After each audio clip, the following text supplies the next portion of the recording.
Welcome back guys to another episode. In this episode we're going to pull out the motor.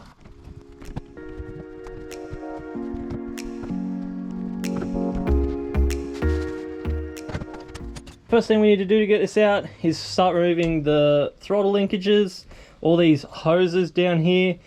This red one comes from the raw water pump. So that's the pump there, and that one down there comes from out the back, which actually draws in from the leg. It just brings salt water in, goes through this red pipe, and then it comes down into this tank down the bottom here from the other side, goes all the way through the tank, comes up through this pipe at the back here, which then comes up, splits, and then goes out each exhaust. So that all needs to come off. I'll probably just undo these pipes and just push them out of the way. It can all stay in here. This tank is actually bolted with this angle iron, so it sits on there. I'm pretty sure there's one at the back as well somewhere, so we'll start getting all that off.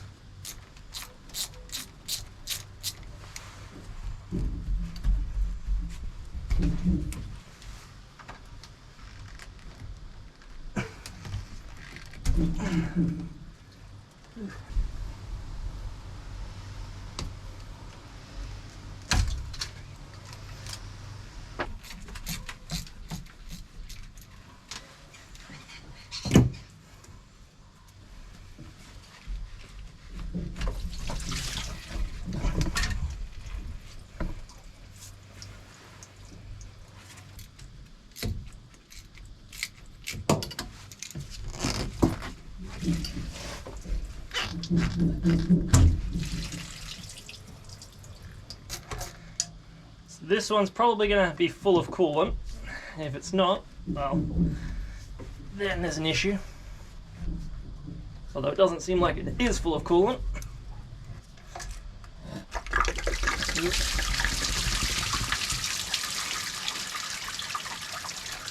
It is full of coolant.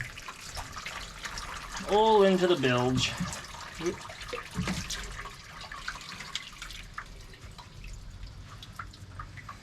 Alright.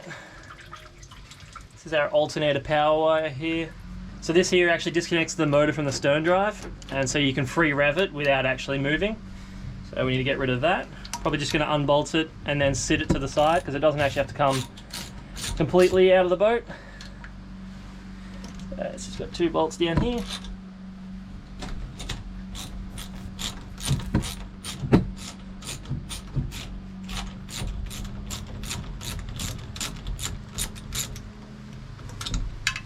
And that can now just be moved out of the way. I'll just put these two bolts back in, because it's also the end plate for the exhaust.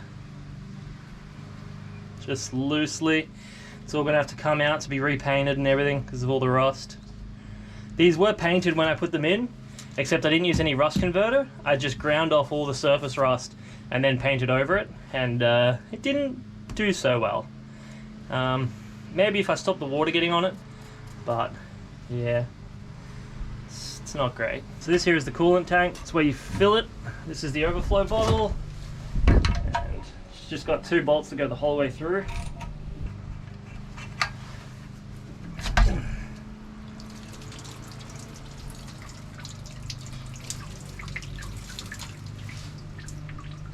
So it's the tank there. And just seals on the bottom with a gasket, which I had a really bad time of sealing this. For some reason it just kept leaking, and that's why there's just all this gasket paper here. And then there's the thermostat, which is stuck in there nicely.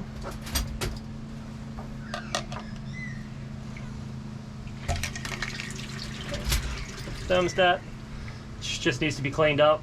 It's fairly new, so there's no point of buying a new one.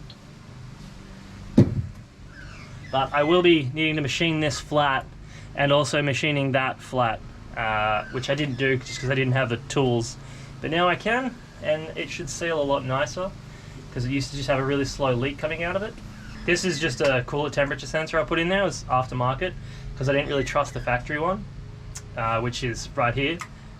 So it used to show, but it used to just be it's not very accurate. So I put this one in, but again, I don't think it's very good just because where it's placed.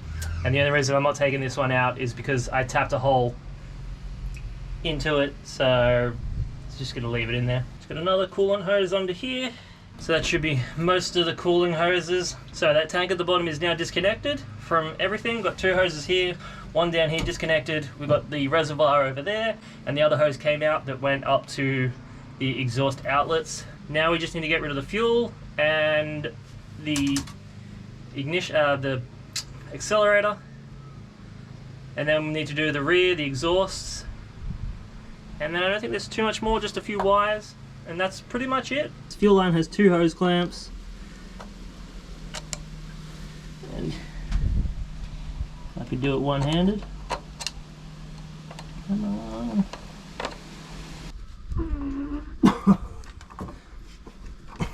Might need 2 hands for this. It's just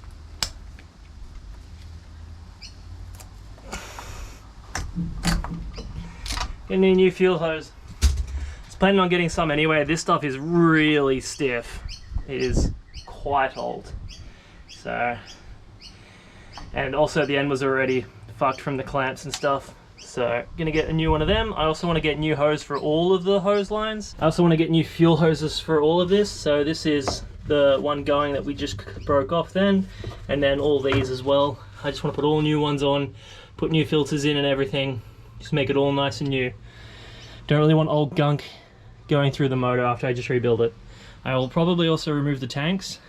I think they're pretty much empty, sound empty. That's the tank back there, you can see. You can see the other one on the other side there, and they just run the whole length under there. And then that's the fuel filler, that black thing.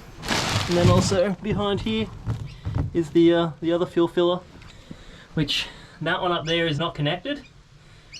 So I think that hose shrunk or something. It's also very stiff.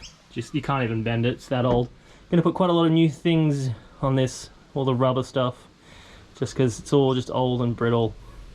And I want it to be nice. So we also have a vacuum line in here that just goes to the solenoid on the side of the distributor back there. I actually put a hose clamp on him because he slid on so easily. I'm pretty sure there was an air leak. This here is the choke. This guy, which I can feel is not doing anything. Used to get gummed up and not work if the boat sat for a while. This just seems all a bit dodgy from the previous owners. This thing I'm unscrewing is bent for one, and I think it's just some oil thread. Just goes the whole way, and then there's a nut and a washer. So it's a bit dodgy, but I mean, it did work. Put this all back on. And then this is the spark arrestor, just to stop sparks. You don't really need an air filter in it. And then this is the choke plate, and as you can see, it now works, but it was stuck open. So that's how you use the choke. Wide open at all times, and choke it when you're trying to start it when it's cold. But as you can see now, it's moving freely. And then on this side is just your throttle. And I don't know if you can see anything. You can see down in there, the throttle blade's opening. And then this is your accelerator pump. So when you hit it really hard, it shoots extra fuel into in there. And then this is just the return spring, just so you don't get stuck wide open, which has happened a few times on this. Because when we first took it out, this broke, because it was an old spring. And then we've had this stick a few times, but it's actually moving pretty freely right now. So that's nice. And just to get this throttle cable out, just need to remove this clip.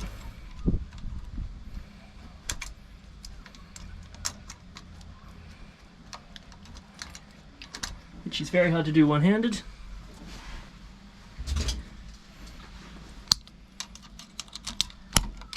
There you go, that's the throttle cable off. So there's also this bracket here that we need to unbolt it, or just take the two off there, but I'll probably just take this whole bracket off. There's just a bolt down there and then a bolt next to it, and get that completely out of the way. So I'm gonna get something to get rid of those.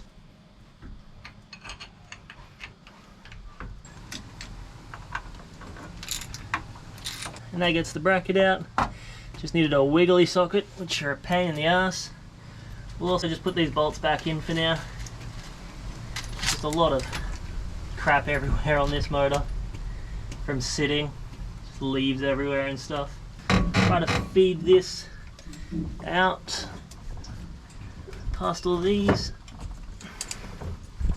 Alright, sit him over the back somewhere. Same with this guy. Throw him over there.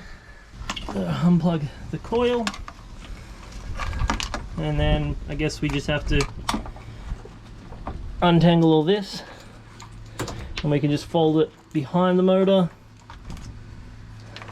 So it can all just stay in the boat for now, and then we'll sort out all this cabling after. There's also a oil pressure sensor back there. There's also another lead back there. Unplug in from up here. Start throwing more of this stuff back. That lead pulled through. Just put him back on so we don't forget where he goes. Alright. So start throwing it all at the back. We'll have to unplug this black wire here, because it actually goes to the distributor. So I will have to unbolt these two and get that off. Actually, it's only one of them because the other one's just a plug. It's gonna fall if I place it there. Is this all good? I think that he's all unplugged now. So if I just get rid of these wires, we'll be able to come back. That's the steering shaft down there that you can see. It's actually bolted to the back of the motor here, so it can pivot as well here. So got those two out. Now that bracket's off. So the steering will just stay there as well. Alright, got the 4 bolts out of it. You just push her away. And this is what I'm talking about with the chambers. So the exhaust actually goes through the middle one, and then water goes through the outside 4 chambers. So it keeps it actually cool. And then just after this pipe just here, it actually combines into one. So they mix into this pipe, and that actually keeps the pipe cool, so it doesn't get too hot and destroy the rubber. And then it goes out the back the normal way. So it kind of keeps it separate until past here. So the point of this riser here is when the engine's on, it's constantly pushing air, well, exhaust out of it, so no water can come back through. But when you're sitting with the motor off, water can actually come up through this pipe. And if you didn't have this big high spot, your water level of your boats, say it's about here, and if you didn't have this, the water level would just bring water in to the exhaust. So it comes up and over to stop water coming back through the system when the motor's off. That's the point of them. So as long as your boat doesn't sink past this point, you're good. And if you're getting to that point, well, shit, you're probably gonna sink. I did actually have one of these break when I first bought the boat. That had old ones on here. I actually bought new ones, and one of them split open while we were just near the boat ramp, luckily, and water started gushing in. Luckily we got it out without too much water. It has 2 bilge pumps in here, down there, one orange, one red one. One's on a sensor and one's on the dash. So let's get the other one out, and then I think we move on to bell housing bolts. Alright, started doing the bell housing bolts. So the very first one, this bolt right here, he can't come out because there's an oil filter in the way. I didn't want to drain the oil with the motor in because there's no way of getting a pan under here to catch it all. So, oh God, why did I do that? So definitely when I put the motor back in, I'm gonna cut this off shorter and put it in from the other way, but that's a pain in the ass. And I might be able to do everything else, undo the engine mounts and pull the whole motor forward enough to get it out, which is what I'm gonna try to do first. And if that doesn't work, then I'm gonna drain it, because I really don't want to drain it, because there's not much room down there between the oil pan and the oil filter. And the drain plug, I'm pretty sure, is at the very back of the motor, which has even less room because you have all the exhaust exits that exit down the back there. So let's hope we don't need to pull the oil filter off, because it'll drain quite a bit of oil out of there. I guess we'll find out. Anyway, I'm going to remove the rest of the bolts that go around the bell housing. As you can see, there's one here, one there, another one up there that has a ground going to it, and then there's a few more on the other side. Removing the starter motor, already got the top bolt out and loosened the bottom one. Probably just going to fall on my arm and hurt nicely when it comes out, because this thing is bloody heavy. Bolt out, and there we go. Thing is huge. Oop. Oh God, not gonna find them for a while. Anything that goes down there stays down there till the motor comes out. So down there was the other bracket. That shiny bolt was what it was, and those other two bolts were just spacers, and then that angle bracket was the actual thing that was bolted on there. So now that's all gone, and now we just need to do the engine mounts. Two 18s, one on the inside, one on the outside.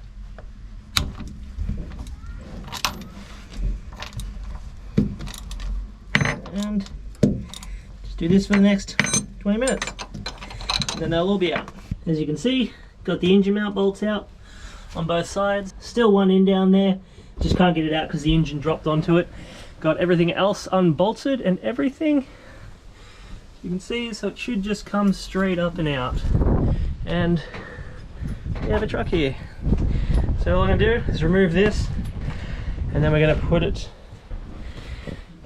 put some slings onto these lifting points and lift it out.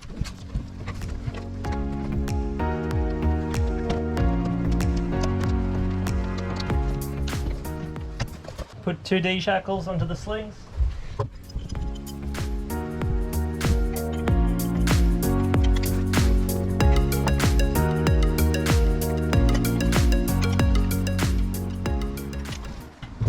Alright, let's get the crane over here.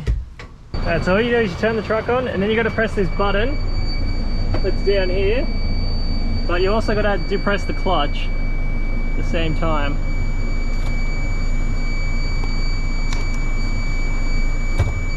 Just like that. And it says PTO on. If you can even hear me, turn the revs up about to 1,000-ish, and then go to the other side. We've already put the arms out.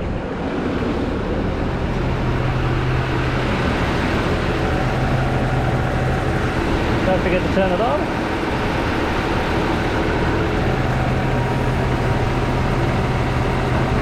Down.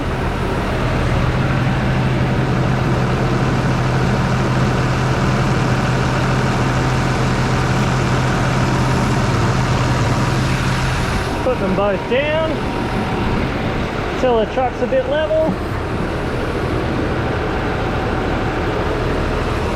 Alright, so they're both down. And then you get the remote, and that thing's just going to buzz the whole time. Switch this to remote.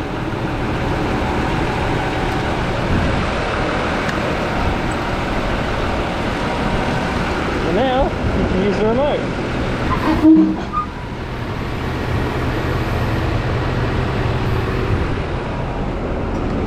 Get a better shot because the sun's probably in the way.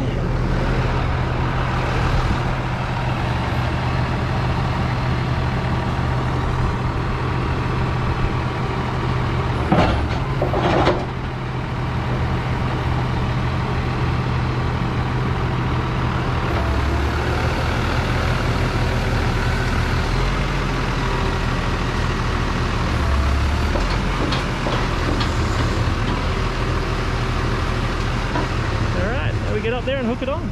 Slowly go up. So we need to lift it just so this engine mount clears. And the whole engine can come forward.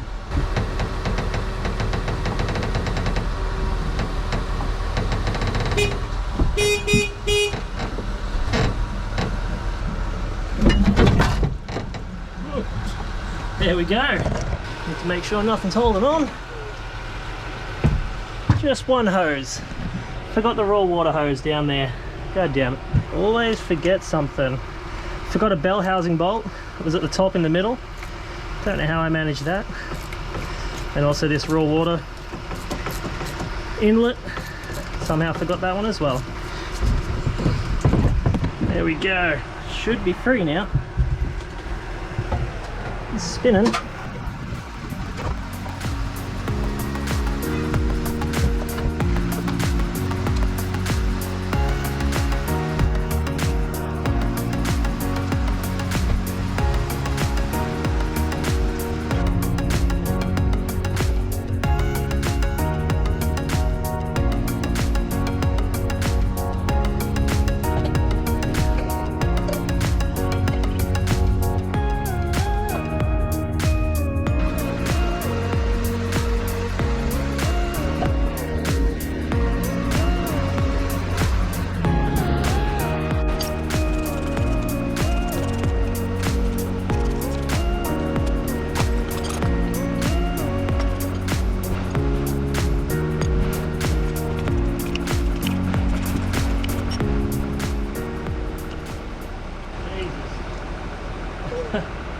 It's not very good.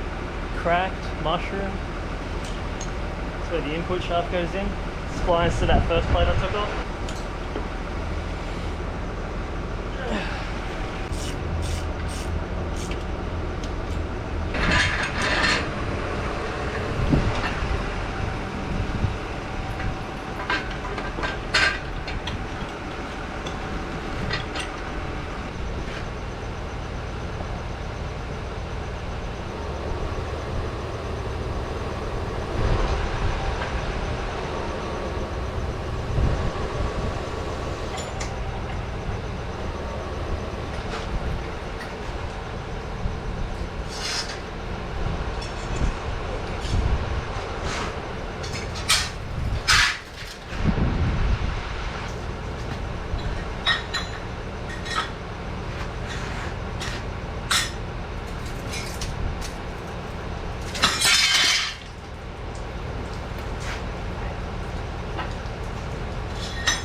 Make a little ramp for it to get in. The motor's out, it's on its stand.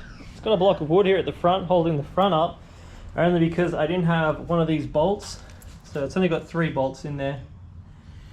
So when I get another bolt, then I'll do that. Also, these weigh quite a lot and I couldn't get one off because of a stripped bolt. So I kind of want to support the front until I get them off and everything. Here's the engine bay with the motor out. Just have to get in here and clean it. So there's the 2 bilge pumps. Somewhere under there is a float sensor. And that's what the engine bolts to. That plate that was on the back of the flywheel actually splines to that. And that's how you get power out there.